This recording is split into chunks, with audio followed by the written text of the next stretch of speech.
Allô, allô, bonjour. Vous êtes sur Socio-Réflexivité.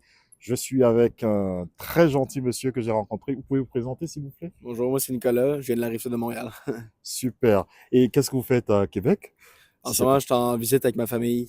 D'accord. Ça se passe bien? Oui, ça se passe très bien, là. C'est Bon, assez ben, tranquille, une belle température. super. Il fait un peu frais quand même, hein. Ah, on est bien, on est bien. C'est un mot québécois. Bon, le sujet qui m'intéresse en tant que Français en recherche à Québec, c'est la langue française. J'ai remarqué qu'au Québec, vous avez gardé des anciens mots du français. Et je ne sais pas, qu'est-ce que vous pensez, vous, du français parlé au Québec actuellement? Bon, moi j'ai une idée assez positive de ce français.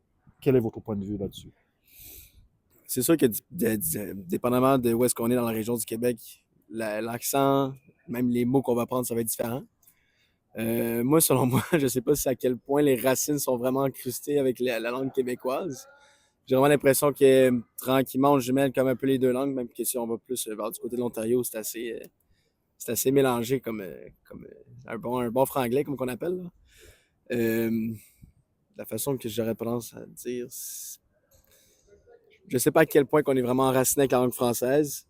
Je pense que ça peut dépendre plus de notre bagage socio-culturel, D'accord, plus de notre famille. Mais niveau culturel, je pense, niveau langue française, je pense pas qu'on est si enraciné que ça. d'accord. Selon moi, là. Oui, oui, je comprends, c'est votre point de vue. Je recueille, je prends tous les points de vue, hein.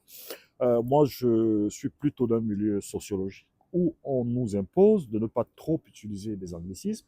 On lit bien sûr des sociologues en anglais, des tests en anglais, mais cependant, lorsqu'on rédige en français, si on est obligé d'utiliser un anglicisme, il faut qu'on l'explique avec un mot français qui n'existe pas. Donc, vous, votre expérience personnelle là-dessus, j'aimerais que vous me parlez d'un cas vraiment typique. Ben, ça peut être par exemple à l'université, là. Tu sais, Mhm. par exemple, quand je faisais mes devoirs ou des affaires comme ça, je ne pouvais pas utiliser dans les anglicismes, à part si je les mettais entre guillemets. Mais tu sais, au-delà de ça, j'ai pas de problème à utiliser des anglicismes. Euh, après ça, mais dans ma profession, c'est sûr que ça fait plus professionnel de ne pas utiliser d'anglicisme.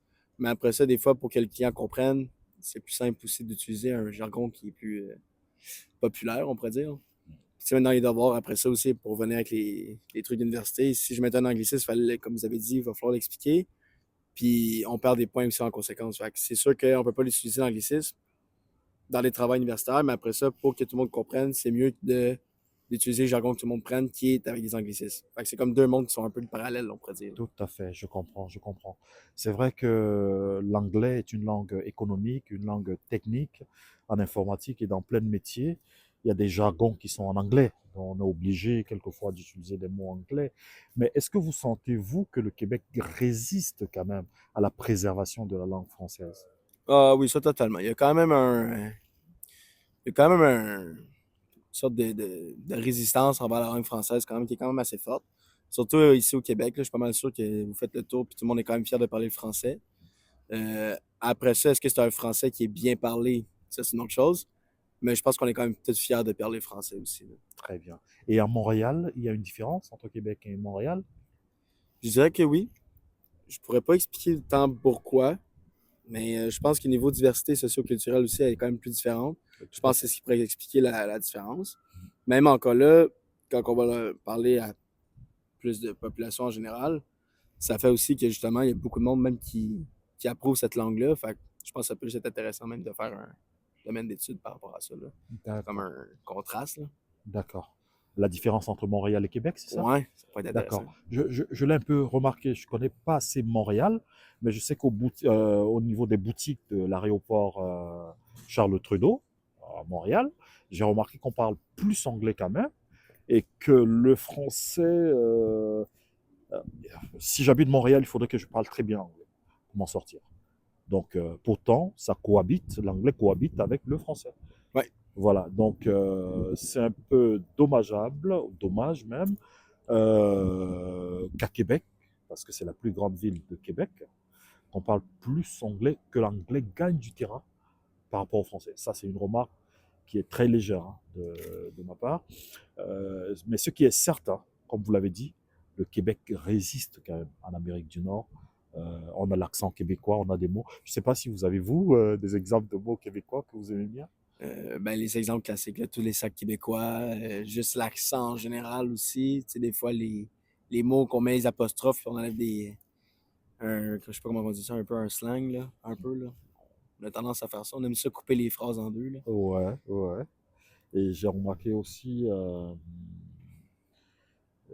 ça me vient pas, l'exemple, le là, on aime bien dire le là. J'aime Ouais, ça, on est là.